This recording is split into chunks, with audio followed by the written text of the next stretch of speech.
David Villar, Wilmer Flores, and J.D. Davis. While on the surface they might seem like similar players and perhaps a redundancy on the roster, each one has a specific role, and actually the pieces fit together pretty nicely. You are Locked On Giants, your daily San Francisco Giants podcast. Part of the Locked On Podcast Network, your team every day.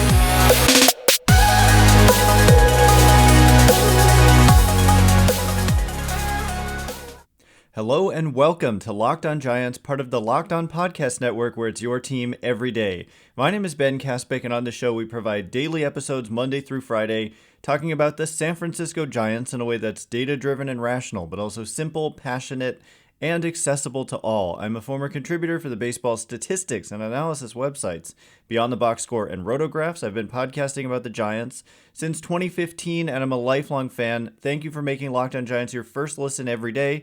We are free and available wherever you get podcasts. And coming up on today's show, we're going to get to some more mailbag questions. Today is the official report date for position players to show up to spring training. And so we're going to have a lot of content throughout the week with the position players showing up and, of course, games getting underway this Saturday for the Giants, and then games pretty much every day. So I can't wait. Regular season just over a month away.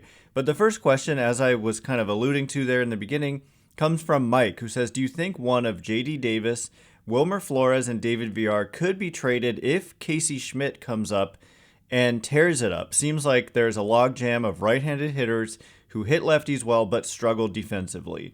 And so this question gets asked a lot. I see it everywhere. Like, there's a lot of questions about the redundancy of those three players. It's interesting that Mike mentions Casey Schmitt as part of the equation, because I think that does make a difference, because suddenly there's another... Schmitt is a different player. But here's my answer. The kind of short answer is that if Casey Schmitt comes onto the major league roster, by definition somebody has to come off of it. And so I think the scenario in which you would see Casey Schmitt is such that, like, for example, David Villar struggles, right? And so if David Villar struggles and Schmitt comes up to potentially have a shot at replacing him, then automatically, Villar's off the roster, and so then the problem doesn't really exist. And another scenario in which you might see Schmitt is if, like, Brandon Crawford gets injured and they've evaluated that Schmitt can handle the shortstop position, and then in that case, Schmitt is playing short, and so it doesn't really affect Villar, Davis, and Wilmer Flores. And so I don't really... it's hard to imagine, like, those four all on the roster and Brandon Crawford. Otherwise, you're probably not going to see Schmitt. And so, look, there's definitely a chance. These are three players of somewhat similar molds, but the thing is, J.D. Davis is not just a guy who hits lefties. He hits righties and lefties. And I also just believe that they all three have a very clear role. They're not really redundant with each other at all in this way, in that right now, David Villar looks like the starting third baseman, and they've been pretty darn clear about that. And that means not a platoon. It means you're going to see him out there pretty much every day to start the year, and he's going to have a shot. And like I said, if he struggles, you might see him just kind of swapped out for Casey Schmitt, or you might see him get sent down. He's got minor league options, and you could see, like, Wilmer Flores or J.D. Davis play third. I don't love that defensively, which is why I think giving it to Villar, who, by the way, I think the jury's still out on Villar. I wouldn't just automatically say he can hit lefties, he can't hit righties, and he's not a great defender. I think it's a little bit early. They're saying that they believe he can be at least decent and possibly even above average defensively. And so we'll have to wait and find out. But I haven't extensively scouted his defense for sure. He had some good moments. He had some bad moments defensively last year. We'll see. He's young. I believe he can improve. And so the other role, so there's Villar as the starting third baseman. And then look, at first base, you've got LaMonte Wade Jr. projected as your starter against right-handed pitching. And at DH, you've got Joc Pederson projected as your starter against right-handed pitching. But both of those guys are just clear platoon players. They're not players you want facing left-handed pitching. Don't believe me? Look at their track records. They just don't hit left-handed pitching over the course of their careers. Sometimes you see little blips in a season where they do okay against lefties, like Pederson last year was okay against lefties, but the career numbers speak for themselves. And so you need kind of right-handed partners at those spots. They're not going to just not platoon anymore. They're still going to do that. It's an effective way to get good production out of a position where you have guys who have vulnerabilities against a certain side of pitching, like Wade and Pederson. And so currently I'm looking at JD Davis to be the guy when there's a lefty on the mound. It could be Davis, it could be Flores, but to be that right-handed DH. And then at first base, when there's a lefty on the mound, game 2 of the season, probably Carlos Rodon on the mound, you're not going to see Wade at first or Pederson at DH. You're going to see Davis maybe at DH and then Wilmer Flores at first base, and then you would still see David Villar. And so I don't see the kind of expendability of any one of those three in this scenario. If you trade JD Davis, then who's going to be at first base as the right-handed hitter?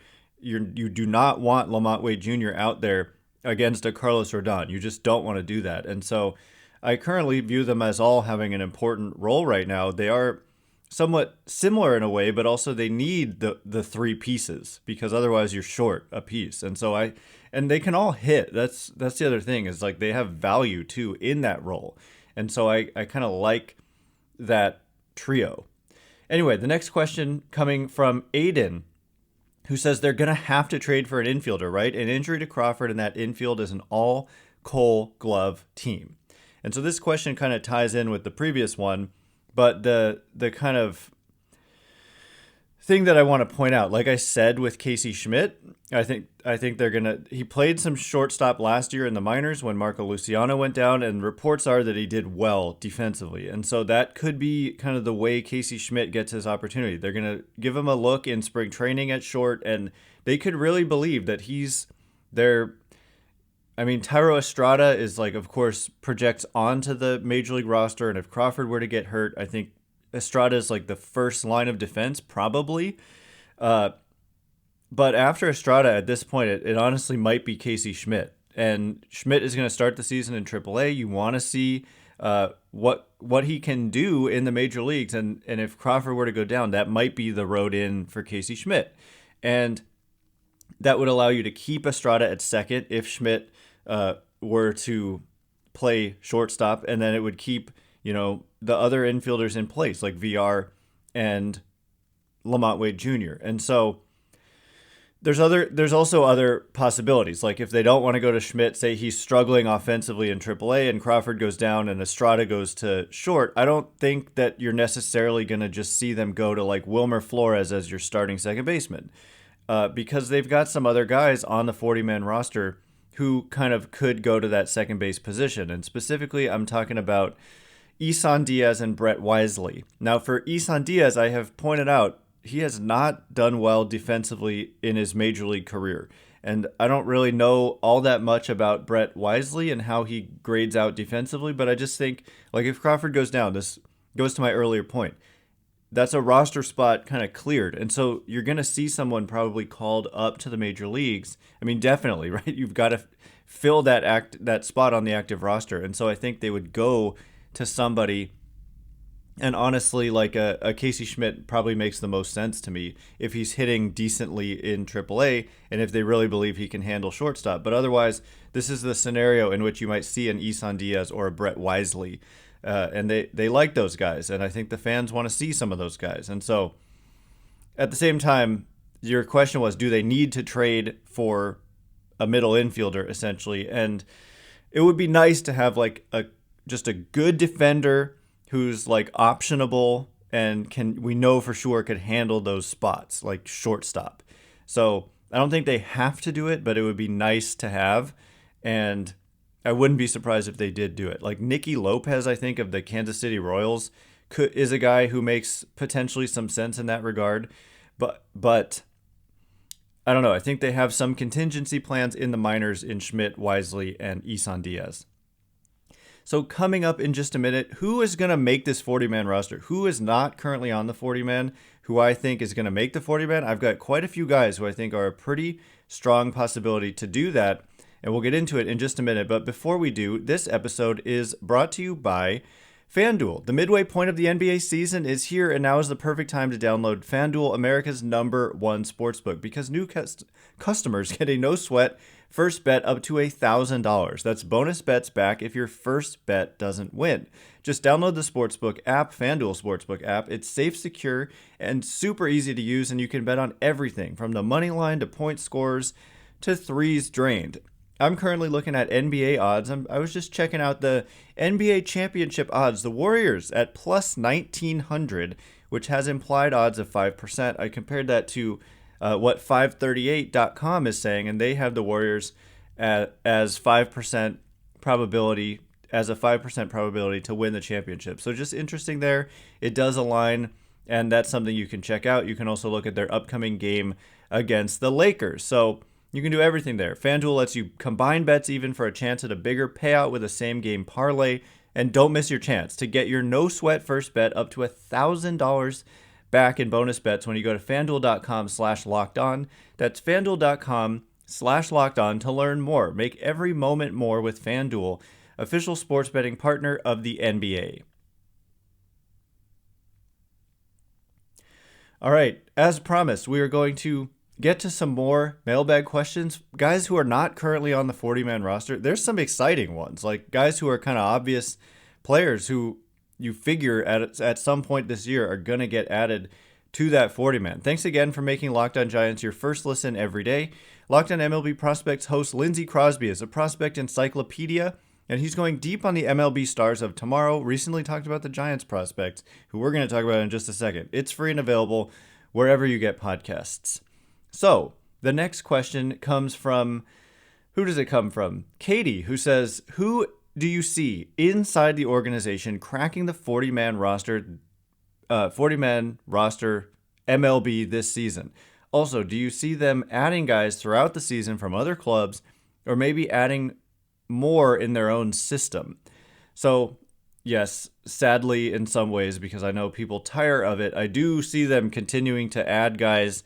Like when you hear about these waiver claims or whatever, it's guys who are on a 40-man roster, they were cut loose, DFA'd, and then somebody claims them, and it's the Giants, and we've seen a lot of that over the last 5 years or so, 4 or 5 years. But I do think there are a lot of guys, actually, who are not currently on the 40-man for the Giants in their own organization, who I think you're going to see added at some point this year.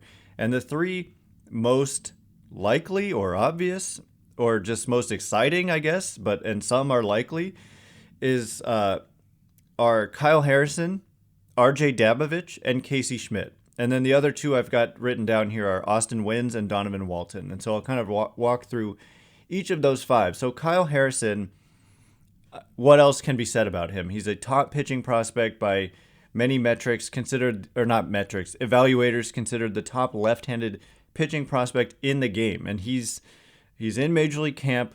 He dominated in AA last year. He's going to start in AAA, and you're probably going to see him at some point somewhat early in the season this year. And you may never see him go down again. Hopefully. That would be the dream. RJ Dabovich he's a recent draftee and has dominated in AA, went to AAA, had some issues with command, but he's a guy who's like a high probability, solid reliever. And I think that you're going to see him added just kind of like Cole Waits was added last year and then got some opportunities. Farhan Zaidi has even mentioned that Dabovich could be a possibility to start the season in the bullpen. And with Cole Waits having a lat injury, I think the probability of that went up. So do not be surprised if Dabovich gets added to this 40-man and another guy who may not get sent down. Kind of like, Camilo Doval, he had some up and downs to start his career, but then he established himself and boom, he's a great reliever. And that's the hope for Dabovich as well. Casey Schmitt, I already mentioned him, plus defender at third. They believe he can handle shortstop as well, and he kind of shot through the ranks last season, played just not that much in AA, but got promoted to AAA by the end of the year, which kind of tells you what you need to know about how they view him and how close he is to the majors. And so definitely a shot we could see Casey Schmitt in the majors this year, and he would have to be added to that 40-man. Austin Wynns, of course, we saw a lot of him last year. Giants catcher situation is very much in flux, I would say. And, injuries, even if you suppose that, maybe wins is like fourth on the depth chart right now behind Joey Bart, Roberto Perez, and Blake Sable, even, who has to make the roster or else be offered back to the Pirates. Not saying he will, but you kind of factor that in when you're thinking about it right now. But I think at some point this year, seeing Austin Wynns, who was kind of taken off the 40-man during the offseason, would not be surprised to see him added again. And then Donovan Walton, kind of a similar story in that he got a look last year and it went really poorly, but he's still in the organization. And you talk about needing a middle infielder. He's a guy, I think he's won a minor league gold glove at shortstop, and so I wouldn't quite give up on Walton just yet. He's a guy who has like strong projections, and so if they need him like in an emergency, they're not just going to give up on him based on whatever, like 25 games he played with the Giants last year. It's a guy, I mean, the projections are strong. He's always done, not always, but he's had some really strong seasons in the upper minors, and they might need him. And I know some of you are not going to like that, but 25 games is not really enough to fully evaluate a player. And he was, I guess, dealing with an injury. So chance he could be added. And then, of course, there's others as well, but some of those guys feel like slam dunks at some point to be added this year. Next question comes from Alex, who says, in the future, could the Giants go all out for players like Shohei Ohtani, Juan Soto, Manny Machado, Max Scherzer, etc.? And should we expect them to sign if it does not come down to money? So I don't see any reason why not, because clearly this offseason they proved that they were willing to be in those conversations. Now, it was very disappointing what the end result was, but there's no denying they made a serious run at Aaron Judge. They did everything they really could have. They offered him a record contract, and he ended up basically taking it to the Yankees and allowing them to match it. And then they pivoted to Carlos Correa, and they agreed to a deal for 13 years, $350 million. And as far as we understand, the next closest bid was like $290 million. And so the Giants were willing to like really force the issue here. And of course, we know what happened after that. But there's no reason they would be like, well, we tried, we'll never try again. And so this upcoming offseason, yeah, there's Shohei Ohtani is out there.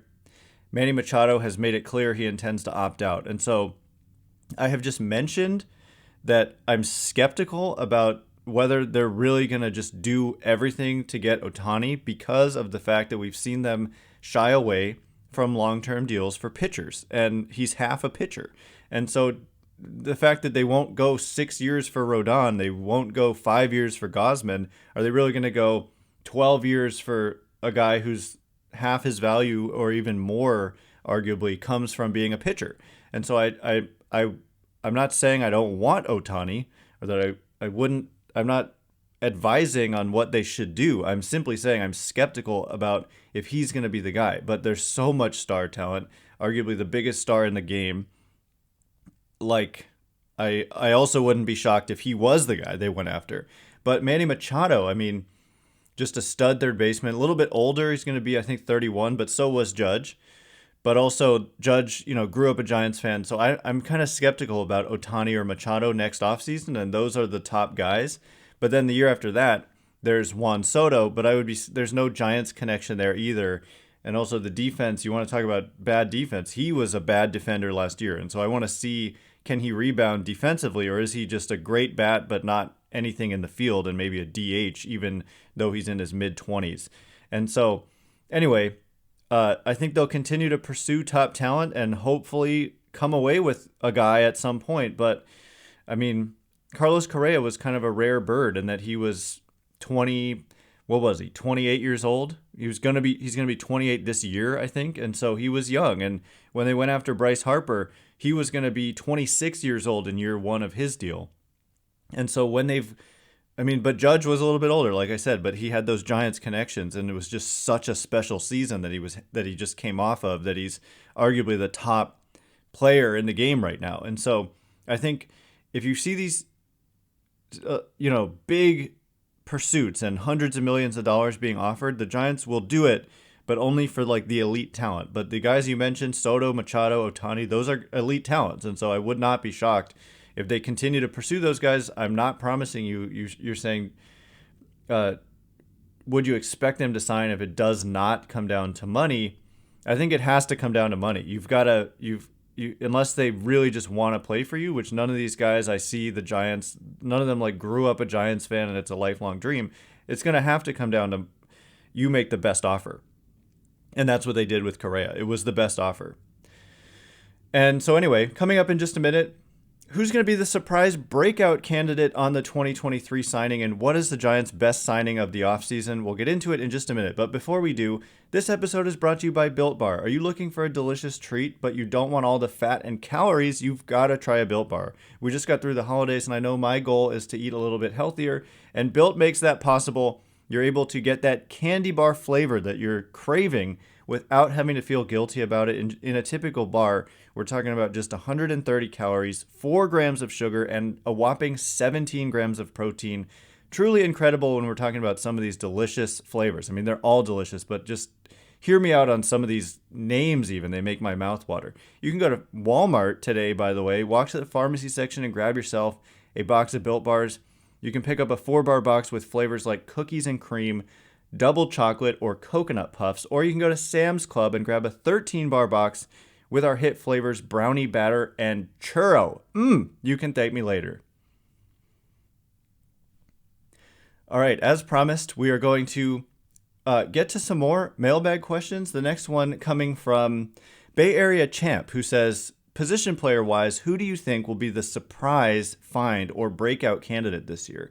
I mean, last year, the guy I said was Thairo Estrada, and I would say that worked out pretty decently well. It's not like he became a star, but he certainly was a solid, and he was their best position player by, Fangraphs wins above replacement. He was a good player. One metric said he was not good defensively, but the others kind of disagreed with that, and also the track record is that he's solid defensively, and then he's just a grinder and a quality player, and he's young.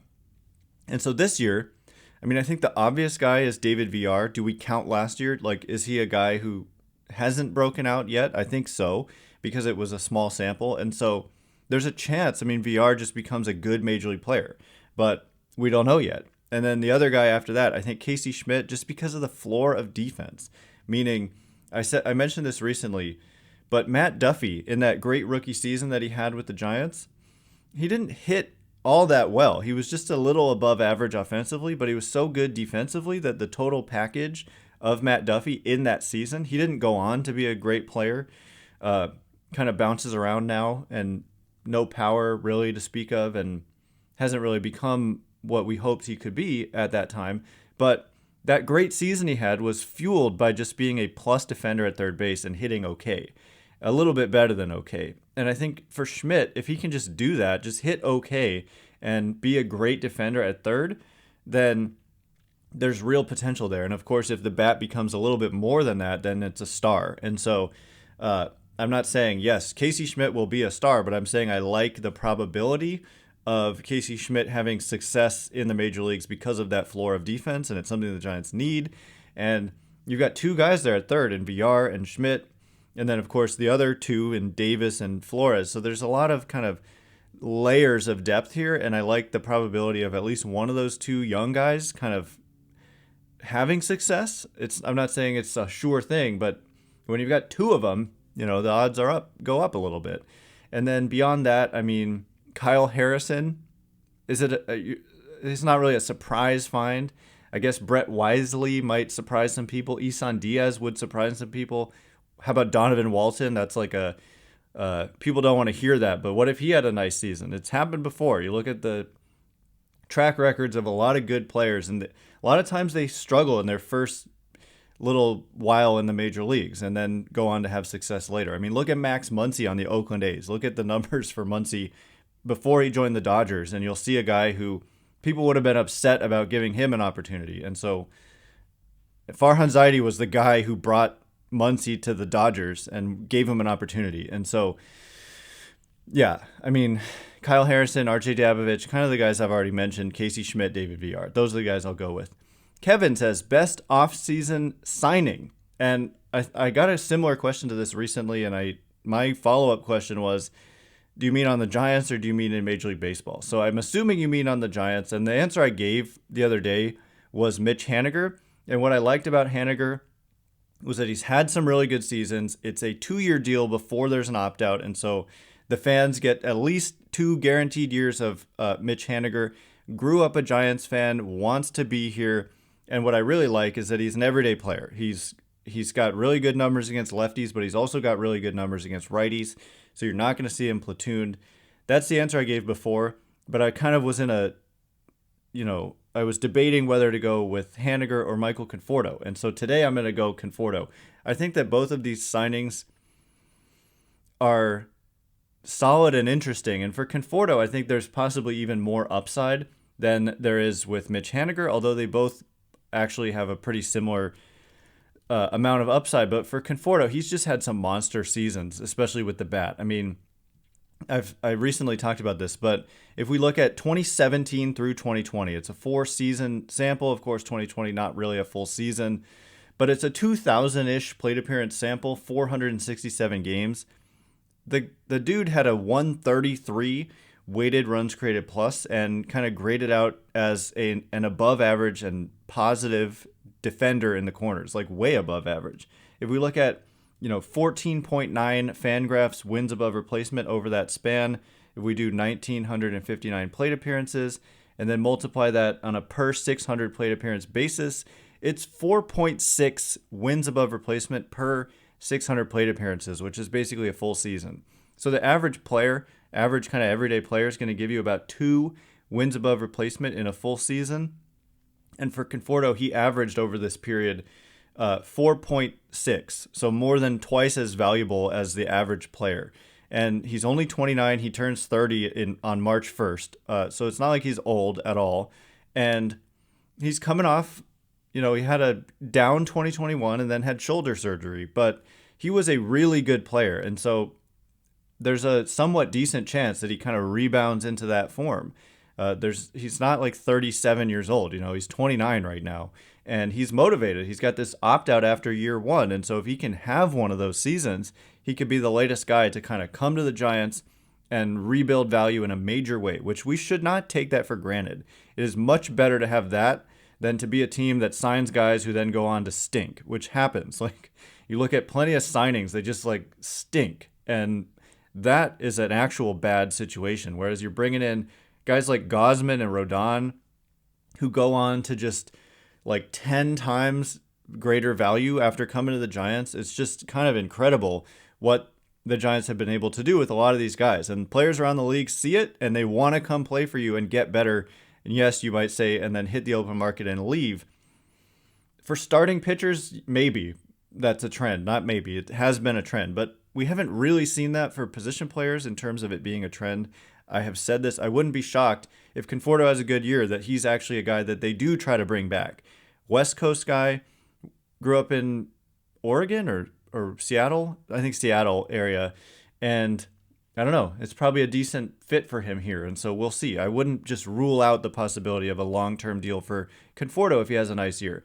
Anyway, that is all the time we have for today. Thanks again for making Locked On Giants your first listen every day. For your second listen, check out Locked On MLB Prospects. Host Lindsey Crosby is a prospect encyclopedia, and he's going deep on the MLB stars of tomorrow. It's free and available wherever you get podcasts. Once again, my name is Ben Kaspick. Check me out on Twitter at Ben Kaspick, Kaspick. If you like this show, please consider rating it or leaving a review. It helps me out a lot. So thank you in advance, and thanks to everyone who's done so already. I can't wait to be with you again tomorrow. Thanks again for listening. You are now Locked On Giants.